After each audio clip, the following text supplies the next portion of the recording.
आइए आज आपको एक कहानी सुनाता। एक बार एक नेत्रहीन व्यक्ति गया मंदिर ईश्वर के दर्शन प्राप्त करने। अब जब वहां उपस्थित लोगों को यह ज्ञात हुआ कि यह व्यक्ति नेत्रहीन है, तो कुछ लोगों ने उसका उपहास उड़ाना प्रारंभ कर दिया। वो जिसकी स्वयं की दृष्टि ही नहीं, क्या करने आया होगा यहाँ? कदाचित ईश्वर से शिकायत करने आया होगा कि क्यों आपने मुझसे मेरी दृष्टि छीन ली। किंतु इन सभी बातों से उस नेत्रहीन व्यक्ति ने स्वयं को पीड़ित नहीं होने दिया। वो मुस्कुराया और उसने केवल एक बात कही, माना कि मेरे भाग्य ने मुझसे मेरी दृष्टि छीन ली, किंतु मैं अभागा नहीं, क्योंकि मेरा ईश्वर वो मुझे देख सकता है।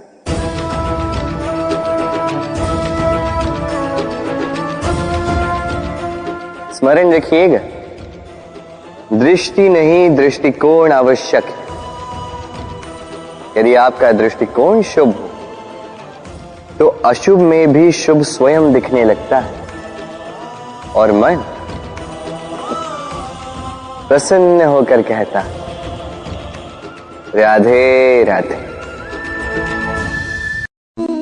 क्रोध एक ऐसी स्थिति जिसमें जीभ मन से अधिक गति से कार्य करती है। लालच वो मनस्थिति जिसमें स्वार्थ करुणा से अधिक गति से कार्य करता है। प्रतिशोध जिसमें व्यक्ति दूसरों से अधिक स्वयं को हानि पहुंचाकर सुख पाता है। और ईर्ष्या जिसमें व्यक्ति स्वयं के अस्तित्व को ही खो बैठता है, कुछ और ही बन जाता है। दूसरी ओर आनंद वो स्थिति जिसमें आत्मा शरीर से अधिक प्रसन्न होती है। और प्रेम वो परम भाव जिसमें हमारा दुख सब में बट जाता है और सबका सुख हम में आ जाता है।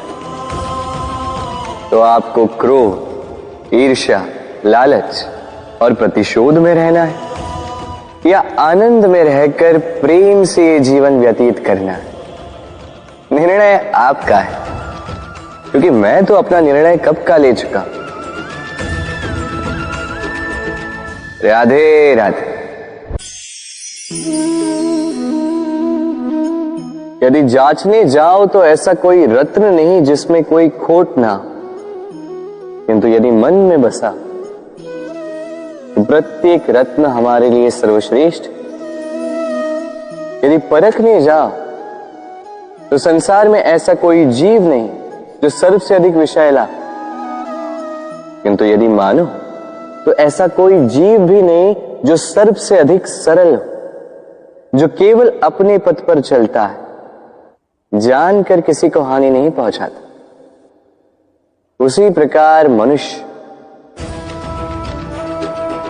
यदि मनुष्य को परखने जाओगे तो वो गुणवान नहीं लगेगा, किंतु यदि मानो तो प्रत्येक मनुष्य में कोई न कोई विशेष गुण होता ही। बस बात आती है आपके दृष्टिकोण की। इसलिए अपने जीवन में मनुष्य को परखने में समय नष्ट ना करें। मनुष्य कोई वस्तु तो नहीं, मनुष्य आत्माधारी जीव है जो कदाचित आपके व्यवहार से बदल भी जाएंगे, पराये भी आपको अपना मानकर गले लग जाए। बस प्रेम भाव को ऊपर है।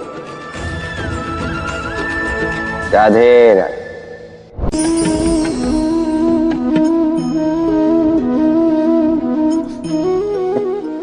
इस पात्र का महत्व हमारे जीवन में हम भली भांति जानते हैं।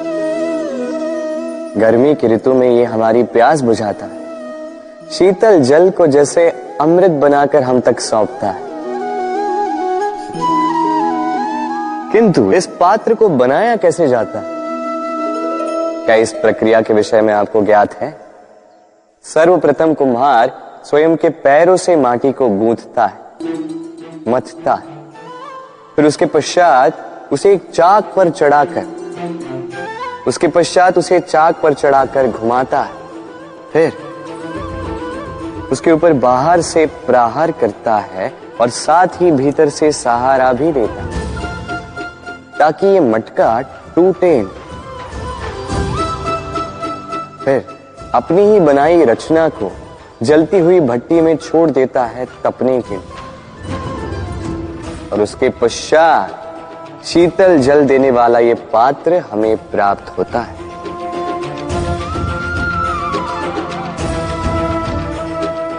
एक सर्वश्रेष्ठ गुरु भी यही करता है। सर्वप्रथम हमारे मन में छिपे संभावनाओं को निकालने के लिए हमें मथता है, फिर कठोरता से हमें आकार देता, उसी के साथ हमें सहारा भी देता, और फिर उसके पश्चात परीक्षा की अग्नि में उस भट्टी में छोड़ देता जलने के लिए, और तब जाके हमारा अस्तित्व बनता है। इसलिए यदि आपके गुरु कठोर हो तो उनसे कुपित ना हुई, उनसे क्रोधित ना हुई, क्योंकि वही वो कुम्हार है जो आपके जीवन के पात्र को एक सुंदर सा आकार देंगे। राधे राधे। जीवन में जैसे जैसे आप आगे बढ़ते हैं वैसे आप कई लोगों से मिलते हैं। उनमें से कुछ आपका उत्साह बढ़ाते हैं, कुछ आपको शक्ति देते हैं, कुछ हताश हो जाते हैं, तो कुछ आपके ऊपर पत्थर भी फेंकने लगते हैं। ऐसे में हम में से अधिकतर लोग क्या करते हैं? दूसरों के कर्मों के कारण स्वयं विचलित हो जाते हैं, क्रोधित हो जाते हैं उन पर, उनसे लड़ते हैं, उन्हें कोसते हैं, प्रतिशोध की भावना लेकर उन्हीं के फेंके हुए पत्थर पुनः उन्हीं के पास फेंकने का प्रयास करते हैं। किंतु इससे होता क्या है? यह है आपका लक्ष्य, यह है आपकी राह। अब इन सारी बातों के कारण आप यहीं रुककर इनका सामना करने लगते हैं। इसमें सफलता तो प्राप्त हुई, किंतु आपको नहीं।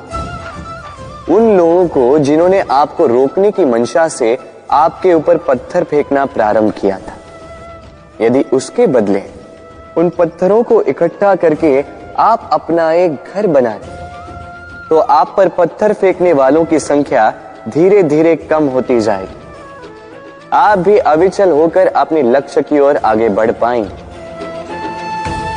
तो आलोचना से लड़कर स्वयं का समय व्यर्थ करना चाहते या अपनी लक्ष्य की ओर अपना ध्यान केंद्रित करना चाहते हैं? निर्णय आपका है। राधे राधे। जीवन में सभी आगे बढ़ना चाहते हैं, अपने लक्ष्य को प्राप्त करना चाहते हैं, सफलता पाना चाहते हैं, किंतु सभी ये नहीं कर पाते। फिर जुड़ जाते हैं उस प्रयास में कि ढूंढ ले वो कारण जिसके कारण ये असफल हुए। अब उसमें भी अधिकतर लोग गलत चयन कर जाते हैं। अब यदि इस बात को मैं आपको विस्तार में समझाऊं तो बात कुछ यूं है कि यदि मेरे दांतों में पीड़ा है तो पेट दर्द का काढ़ा पीने से कुछ नहीं होगा। यदि नींव में समस्या है तो मैं शिखर को कितना भी सजा लूं, भवन तो गिरेगा। यदि हम जीवन में आगे नहीं बढ़ पा रहे हैं तो कारण हमारे पांव की मोच नहीं, हमारी छोटी सोच है। यदि हम अपना भाग्य, अपना भविष्य नहीं लिख पा रहे हैं तो इसका कारण टूटी हुई कलम नहीं, औरों से जलन। यदि महान कार्य करने के पश्चात भी यश प्राप्त नहीं हो पा रहा तो इसका कारण तन का आलस नहीं, मन का लालच है। इसलिए सर्वप्रथम अपनी असफलता का कारण उचित प्रकार से समझें और फिर उचित प्रकार से उस दिशा में प्रस्थान करें। आपको सफलता अवश्य प्राप्त होगी, कोई आपको रोक नहीं पाएगा। बस प्रेम से कहते रहो राधे राधे। जीवन में हम अपनों के लिए, हमारे प्रियजनों के लिए सदा कुछ अच्छा करना चाहते हैं, उन्हें प्रसन्न करने के लिए कई बार उन्हें भेंट देते, और भेंट देते समय एक विचार सदा मन में रहता है कि यह भेंट विशेष होनी चाहिए, ये भेंट सुंदर होनी चाहिए, मूल्यवान होनी चाहिए, ऐसी भेंट होनी चाहिए जो सदा के लिए उन्हें स्मरण रहे।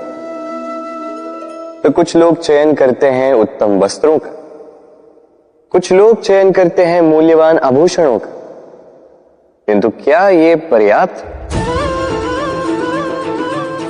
आप स्वयं सोचिए, कितना भी उत्तम वस्त्र क्यों ना हो, एक समय के पश्चात फीका पड़ने लगता, खराब होने लगता, फटने लगता। मूल्यवान आभूषण भी कभी न कभी चुरा लिए जा सकते हैं, सदा के लिए उन्हीं के साथ रहेंगे ये कदाचित संभव नहीं। तो फिर ऐसा क्या उन्हें दिया जाए जो सदा के लिए उनके साथ रहे? उत्तर है अच्छा समय।